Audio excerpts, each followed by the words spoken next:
जी तो जामी मियां, क्या बना उस कारोबार का जो आप शुरू करने वाले थे, इंपोर्ट एक्सपोर्ट का? अंकल, उस पर काम चल रहा है। वो रईस भाई आ रहे हैं ना पाकिस्तान।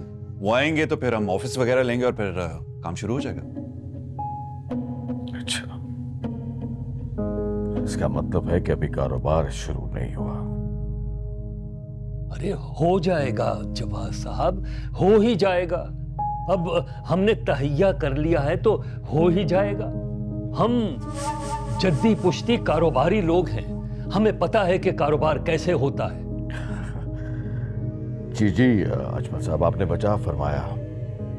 आप वाकई जद्दी पुश्ती कारोबारी लोग हैं और मुझे इस बात पर रत्ती बराबर शक नहीं है। लेकिन आप ही बताइए, जवान औलाद को यूं फारिग घर बैठाना क्या मुनासिब बात है? अजमल साहब, ये मर्द की जिम्मेदारी होती है कि वो अपनी फैमिली के लिए कमाए, उनकी कफालत करे, उनका कफील बने, ना कि उस मर्द की, भाइयों की, उसके वालिद की जिम्मेदारी होती है कि वो उसे पैसे दे और वो उसकी फैमिली की लुक आफ्टर करे। क्या मैं कुछ गलत कह रहा हूं? मुझे समझ नहीं आ रही आप क्या कह रहे हैं। देखिए अजमल साहब, मैं बहुत बुनियादी सी बात कर रहा हूं। मैं ये चाहता हूं कि हमारे जामी मियां जितनी जल्द कारोबार कर लें उतना ही बेहतर है। अब इनकी शादी को काफी महीने गुजर चुके हैं। हम तो समझते थे कि हमारे जामी मियां बहुत अच्छा कमा लेते हैं। तो जामी के पास पैसे तो होते हैं, आपको किसने कह दिया कि इसके पास पैसे नहीं होते? अजमल साहब, पैसे होने और पैसे कमाने में बहुत फर्क होता है। जामी के पास जो पैसे होते हैं या तो आपकी औलाद बाहर से भेजती है या फिर जायदाद के किराए होते हैं। जामी के अपने कमाए हुए कुछ नहीं होते। अंकल, वो मेरे ही पैसे होते हैं। मेरी जायदाद के हिस्से से मेरा किराया आता है तो वो मेरे ही पैसे हुए।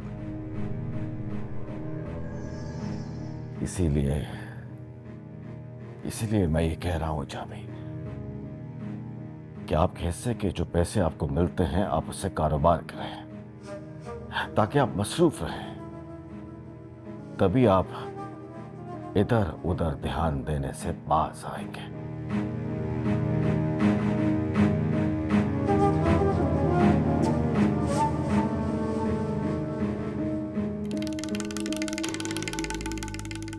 तो फिर अब्बा को कौन देखेगा?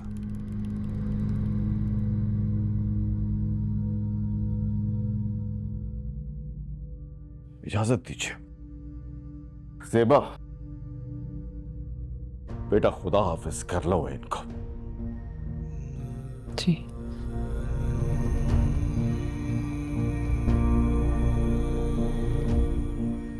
मैं बाहर तुम्हारा इंतजार कर रहा हूं।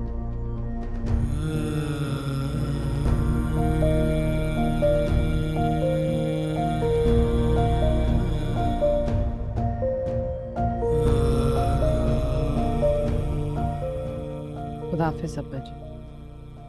खुदा हाफिज बेटा।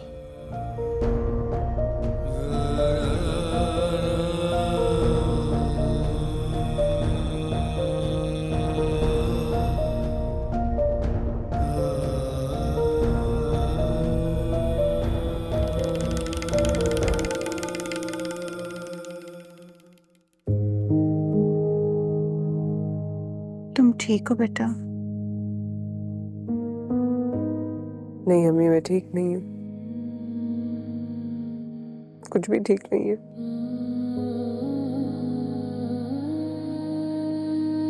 मुझे जामी की बिल्कुल समझ नहीं आती। पता नहीं किस किस को पैसे देने उसने। आपको पता है उस घर में हर चीज उधार पर आती है। पूरा घर उधार पर चल रहा है। और यहाँ अब्बू ने आज तक किसी से 2 रुपए भी नहीं लिए।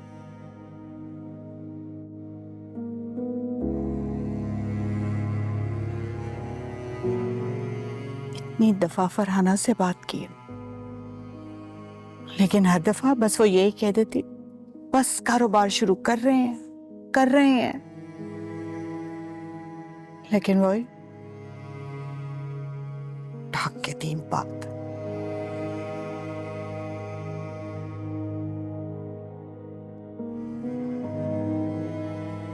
बस अम्मी, मैंने फैसला कर लिया,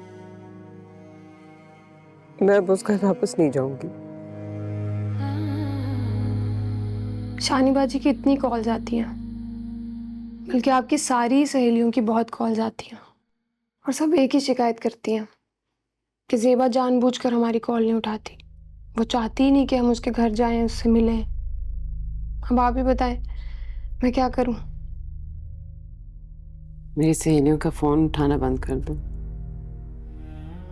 ठीक है, तो फिर वो यहाँ आ जाएंगी, फिर क्या करेंगी? यहाँ आएंगी तो मैं मिल लूंगी। मैं यहाँ वापस आ गई हूँ, हमेशा के लिए।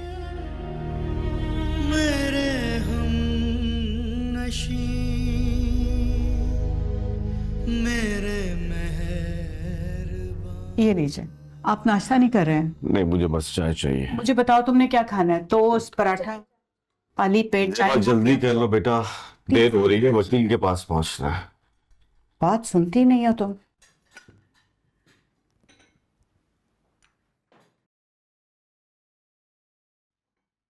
क्या हुआ, अंडा सही नहीं बना?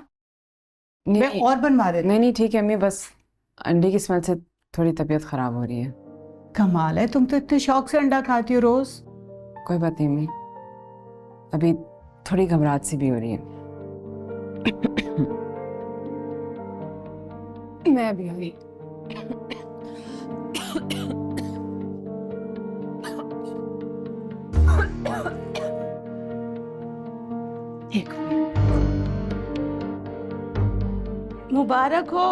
मुबारक हो दादी, ज़ेबा बिटिया का पाँव भारी हो गया है।